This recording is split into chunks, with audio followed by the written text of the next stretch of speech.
Alors, retour sur ce plateau, un clin d'œil à notre, je peux dire le plus fidèle des fidèles. Oui, c'est le plus fidèle des fidèles. Le plus fidèle des Monsieur fidèles. Désiré Diotan. Oui, le plus fidèle des fidèles. Un connaisseur également en matière d'agencement.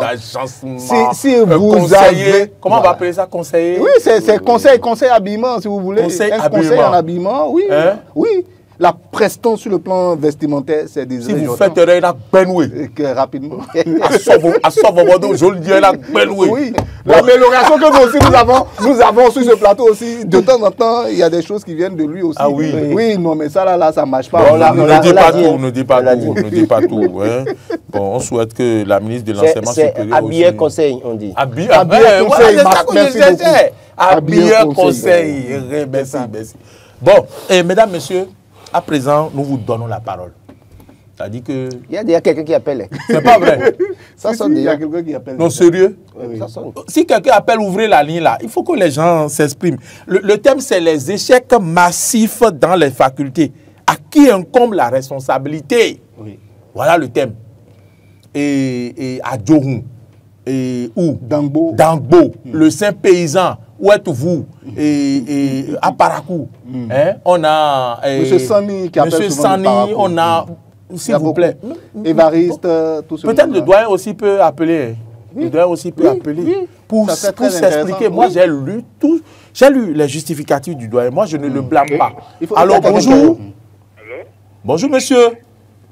Oui, bonjour, c'est Évariste Apinéji. Ah, monsieur Évariste, on parle du loup, on voit ça que. Comment allez-vous? Ça va très bien. Alors, monsieur Évariste, vous avez suivi un peu le débat ici, et voilà le thème que nous avons décidé pour pouvoir vous permettre de vous prononcer. Merci, vous avez la parole. Je dis bonjour à Oumar. Bonjour. Pour son retour. On dirait qu'il n'a fait pas en arrière pour mieux sauter. Il est venu. Merci beaucoup. Monsieur Évariste, vous êtes là? La ligne a été coupée. Oh là là. Donc on va espérer qu'il va nous rappeler. Vous savez, je disais quelque chose tantôt. J'ai dit qu'on ajoute trop de stress au stress déjà que les étudiants ont. Le stress de la vie quotidienne pour un étudiant, allez vous renseigner pour tous ceux qui vivent dans des renseigner? Voilà. Donc c'est tellement... Je ne comprends pas. Comment on va nous renseigner? Je parle de ceux qui sont peut-être au haut niveau, qui ont fait des écoles privées toute leur vie. Oui, bon, qui ont fait l'extérieur et tout. Voilà. Donc ils ne comprennent pas ce que les gens souffrent. Je ne sais pas si c'est le cas de notre doyen, mais il faut qu'ils se renseignent. Les étudiants souffrent. Non, ce n'est pas forcément le cas de notre doyen. Peut-être que le doyen voulait bien faire. C'est ce que je reproche. Peut-être que le doyen il faut pas sauter au stress des étudiants. Les règles sont claires. Appliquer les règles, permettez aux gens d'être libres dans leur manière d'être tranquilles. Ce que je reproche souvent à nos enseignants, c'est quoi? Ils étudient le plus souvent dans de mauvaises conditions ici. Ils voyagent. Ils étudient dans de bonnes conditions. Il y a quelqu'un. Mais ils reviennent, ils sont incapables de changer les choses. Bonjour, monsieur. Bonjour, le plateau. Oui, on vous salue chaleureusement. Comment on vous appelle?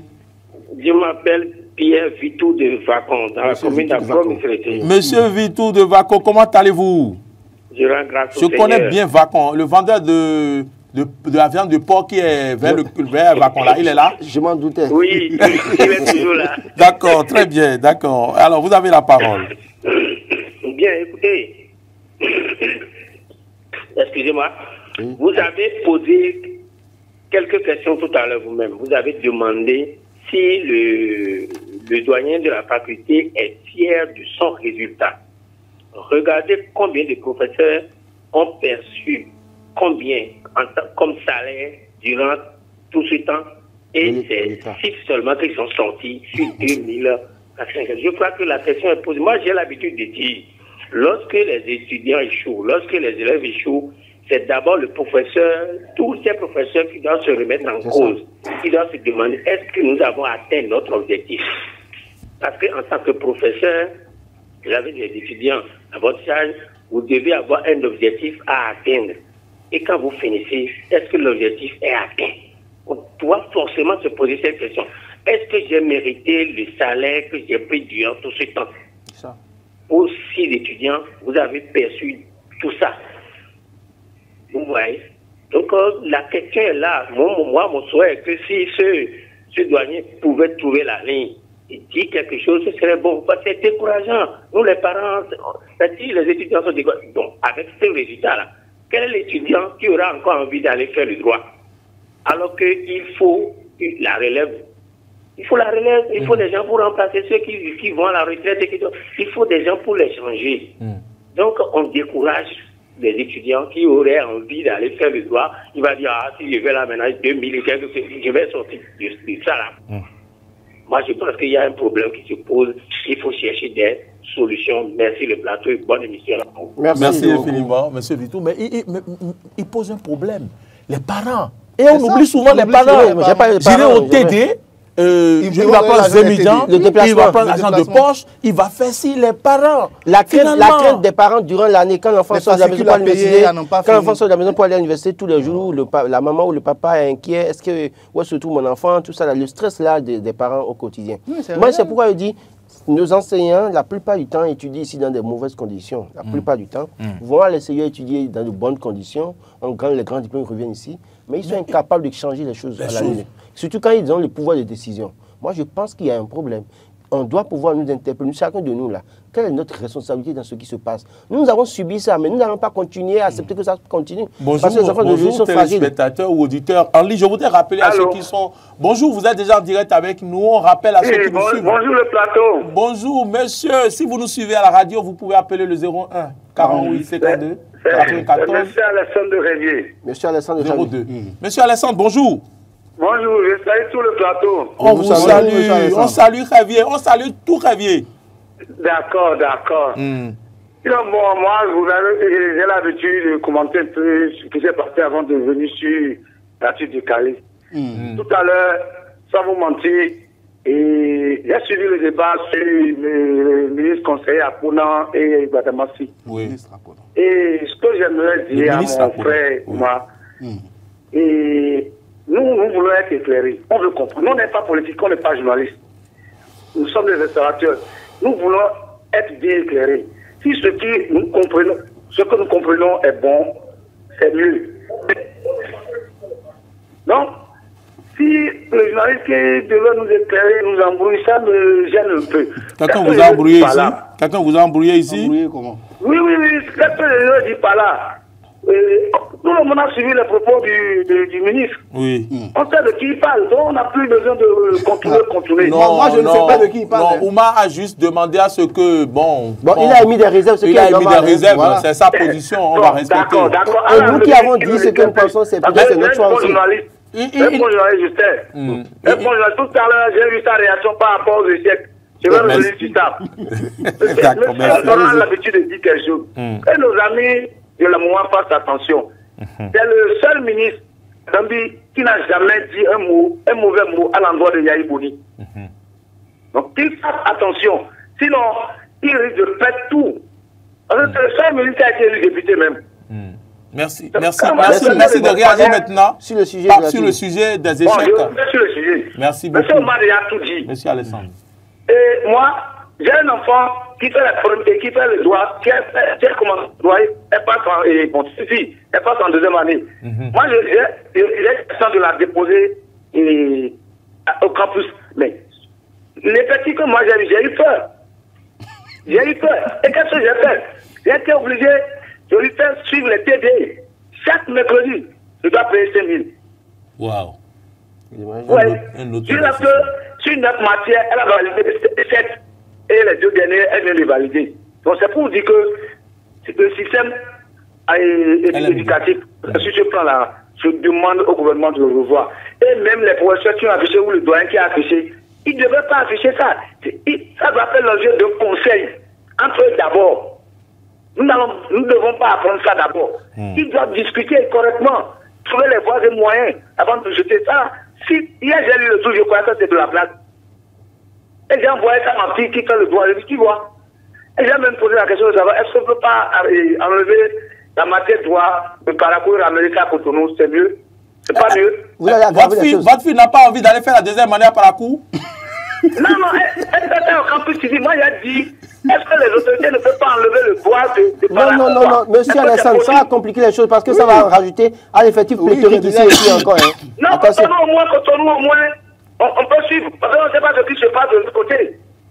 Bon, c'est vrai que... M. Omar a tout dit aujourd'hui. Il a posé les vraies questions. Et il faut que le doyen, s'il est à l'écoute, qui vienne donner quelques réponses. Hein.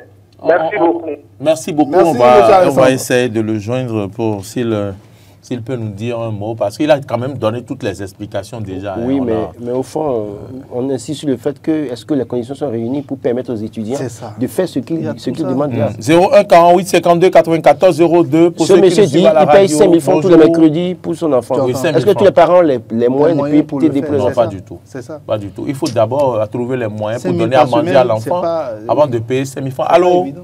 Il y a quelqu'un en ligne, j'ai entendu le téléphone sonner, Rebecca. Allô? J'entends.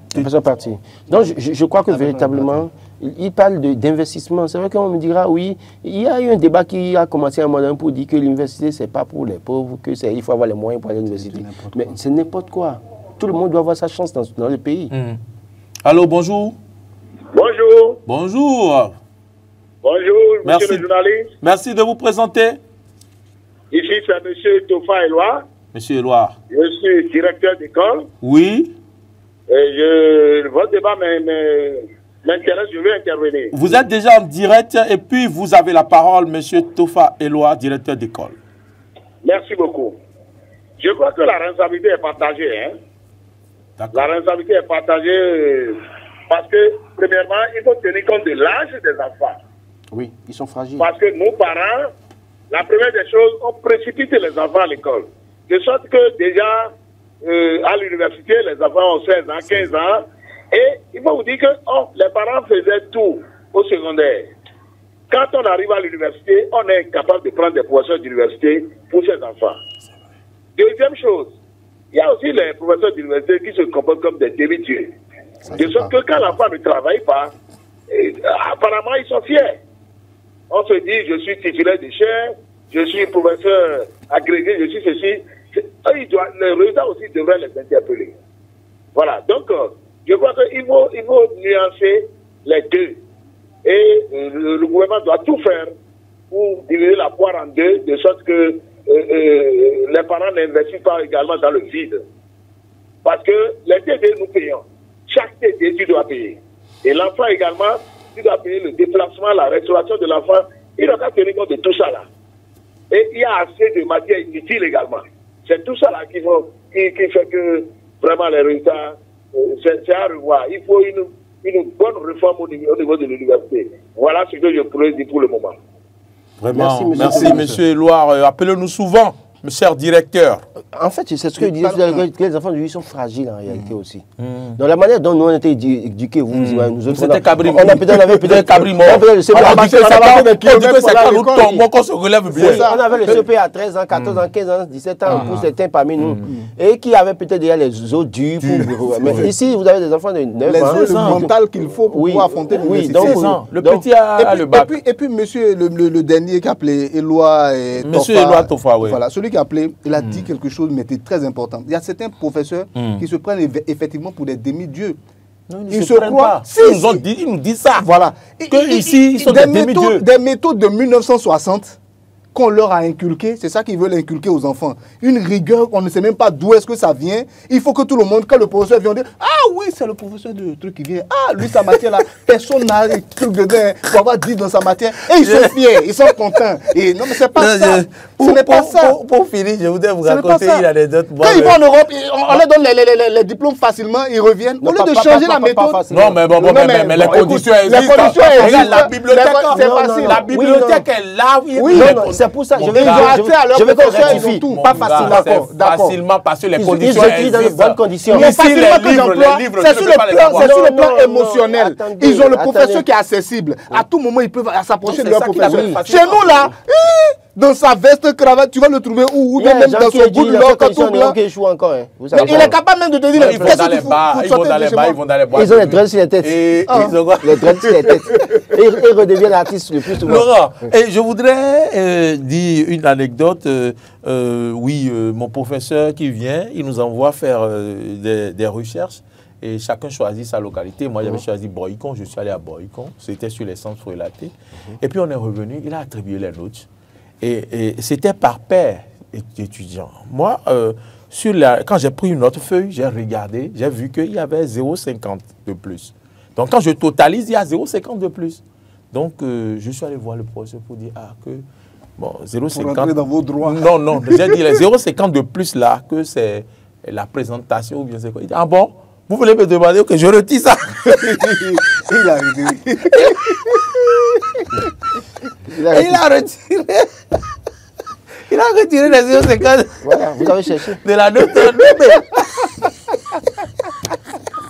Je voulais comprendre. Okay. Attends, j'ai eu tort de quoi? Allez, c'est sur cette note que nous allons clôturer cette émission. Ne faites pas comme moi. Hein? Allez demander. Ça, c'est beaucoup gardé. Vous avez été quand même honnête aussi. Non, en fait, le professeur n'a pas mal compté. En fait, il a attribué 0,50. Après, il me l'a dit qu'il a attribué pour l'effort. D'accord. Mais il suffit qu'il me dise, non, mon ami, c'est pour l'effort, il est l'heure. Mais mesdames, messieurs, merci Roland, merci beaucoup pour votre présence sur ce plateau. Merci Oumar. Merci à tous ceux qui nous ont suivis. Merci à ceux qui n'ont pas pu trouver la ligne. Demain, on va se retrouver puisque Arthur est en mission. Donc, je vais assurer la matinale demain, toujours avec le même plaisir, avec la même équipe. On va retrouver demain, c'est bien Henri Ambaudet avec Marc Goudianou qui nous suit certainement en ce moment. Marc, on n'a pas besoin de vous adresser notre invitation. Demain, bienvenue au plateau, mesdames, messieurs. Portez-vous bien. Je vous retrouve à 13h. À bientôt.